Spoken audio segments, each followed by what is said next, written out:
What's up, everyone? Back for another beer review, and today I'll be reviewing yet another beer from Hop Butcher for the World, and they're out of Chicago, Illinois, and this is their Oblong. So they're calling this one a Strata and Simcoe-hopped Double IPA. Comes in at 7.5% alcohol by volume. No IBUs listed in time of review. This can is approximately 2.5 months old. I want to give a huge thanks and shout out once again to Hop Butcher for this beer. So big thanks to them. In the description box, I'll post a link to the beer mail video I did that contains all the goodies they hooked me up with. And I was incorrect in my last review from them, only interested in citrus. I said that was the last beer, or the final beer of that box. This is actually the final beer of that box. After this, I'll be diving into the other box I sent my way. So yeah, very simplistic. Strata and Simcoe-hopped Double IPA. Now I'm hoping to maybe get a little bit berry, maybe strawberry from Strata. Simcoe, who knows? You can get the oranges and the peaches and the cattiness, people like to say. Regardless, 2 hops. Let's see how this is. Ooh. Oh, gross.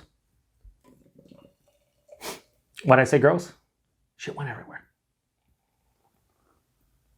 Ooh, so a little bit more I don't think I've ever done that with a Hop Butcher beer, but it was about to go over, and I didn't want it to, and here we are. So I saved it. A little bit more carbonated. Now, it's been kept cold the entire time since they sent it to me, so I don't know. I did it a little bit aggressively, but anyway, that pours out like Hop Butcher juice, as I always say. I've said it like the last 73 hop forward beers from them. Not really, but it has that orange, honey orange color. These beers look very akin to a lot of other halves, old school beers. If you go look for on my channel other half reviews from say 2019 and 20, I'll say the same thing. Honey orange, very murky and turbid. Can't see through it. That's kind of what this looks like. About a 3-finger of this like light tan colored head. Yeah, it has like some kind of look to it that isn't white, but yeah, kind of looks like what you expect a beer like this to look like. Let's get a nose. Yeah, so I took a sip of the foam, and what I really got is like a zesty, bittering kind of citrus tonality, maybe a little herbaceousness. Let's see what we can get through the nose here, though. Whew. So in the nose, it's more like a candied, like a candied orange peel, candied orange in general, like a Skittles or something like that, Starburst. There's a nice over-ripened peach quality, maybe some pineapple. And then there's really this nice, dank, herbaceous kind of tone. So, candied orange peel, more in like the Starburst or Skittles realm. Over-ripened peach, a little bit of pineapple, so stone fruit and tropical, and then like a dank herbaceousness. Enunciate, Joseph. Smells pretty fucking good. Let's get into it. Cheers, everyone. Thanks again to Hop Butcher.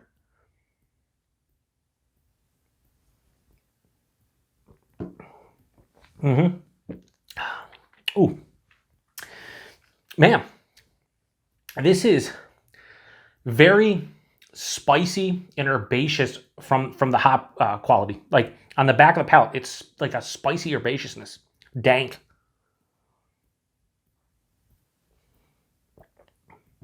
Buying this one, higher side of medium, lower side of full, really big at 7.5%.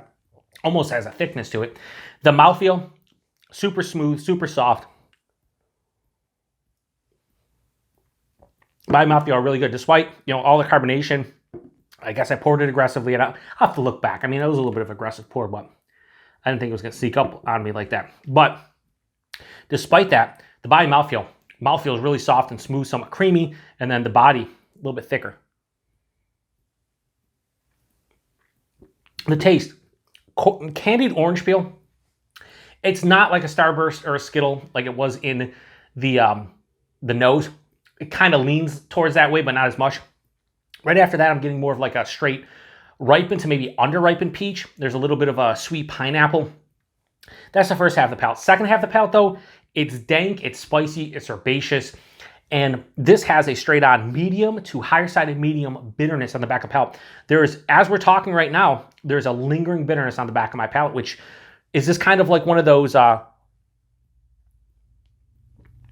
new school meets old school, like new school New England style IPA with the candied sweet hop notes, and the old school with you have that like dank, herbaceous. A lot of times they have pine, maybe even a little pine resin, but a decent bitterness. This is one of the more bitter Hop Butcher beers I've had. This is higher side of medium, approaching full. This has it's lingering on the palate.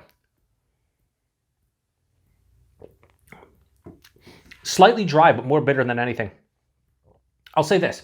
I like that there's more bitterness. I think the bitterness is a little bit skewed too much to the bitter side of things, especially for something that, like a hop butcher beer, like even if they're doing like an old school beer, they still will rarely go over like a medium bitterness. This one, to me, has more of that spicy, herbaceous, dank bitterness on the back of the palate. It's a little bit unbalanced from that aspect. I still like this a lot because I'm getting enough of that fruity quality at the front of the palate to kind of offset that back of the palate. But I will say this is a total one and done beer for me from Hop Butcher, 100%. I don't want to drink more than one of these at all.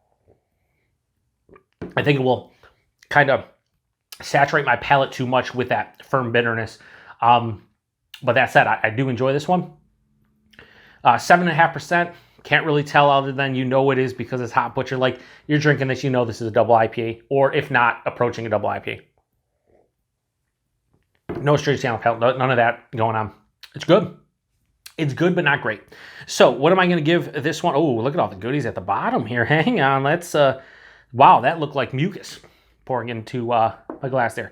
So let's give a little, I rolled it. But so spoilers to anybody who watches my reviews. You notice I don't roll my cans on camera most of the time, even when heavily fruited sours or things. I do that right before I turn on the camera. So I roll it. A couple minutes later, I'm pouring it. There's no need typically, but that looked like there was a need. Let me get one more sip.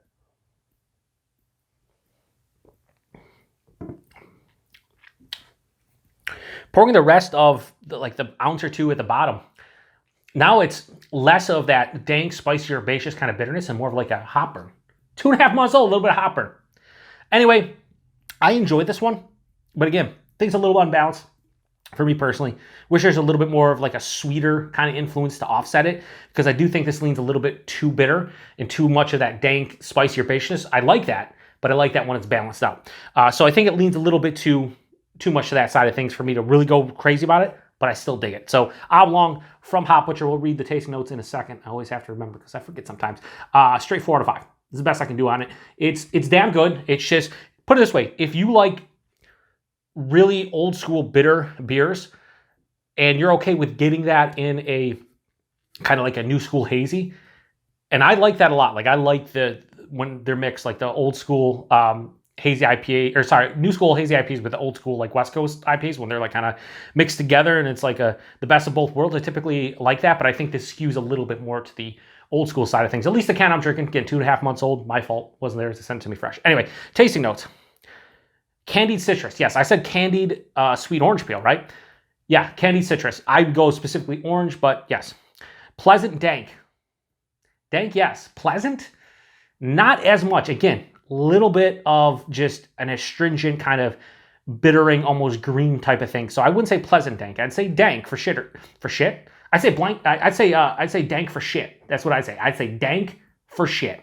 Now, I would say dank for sure, but I might go like dank greens, which they have put on the late tasting notes before on other beers. I think maybe Interesting Citrus with dank greens, or maybe the one before that, something like that. Dank greens I'd go with. And last, fresh tropical. Yeah, I said more like peach and pineapple. So yeah, I think they're fine. I just wouldn't go pleasant dank for that. It would just be like dank greens or something. But anyway, price point availability. I believe these are like $15.99 a 4-pack in the Chicagoland. If you see distro, probably closer to 20.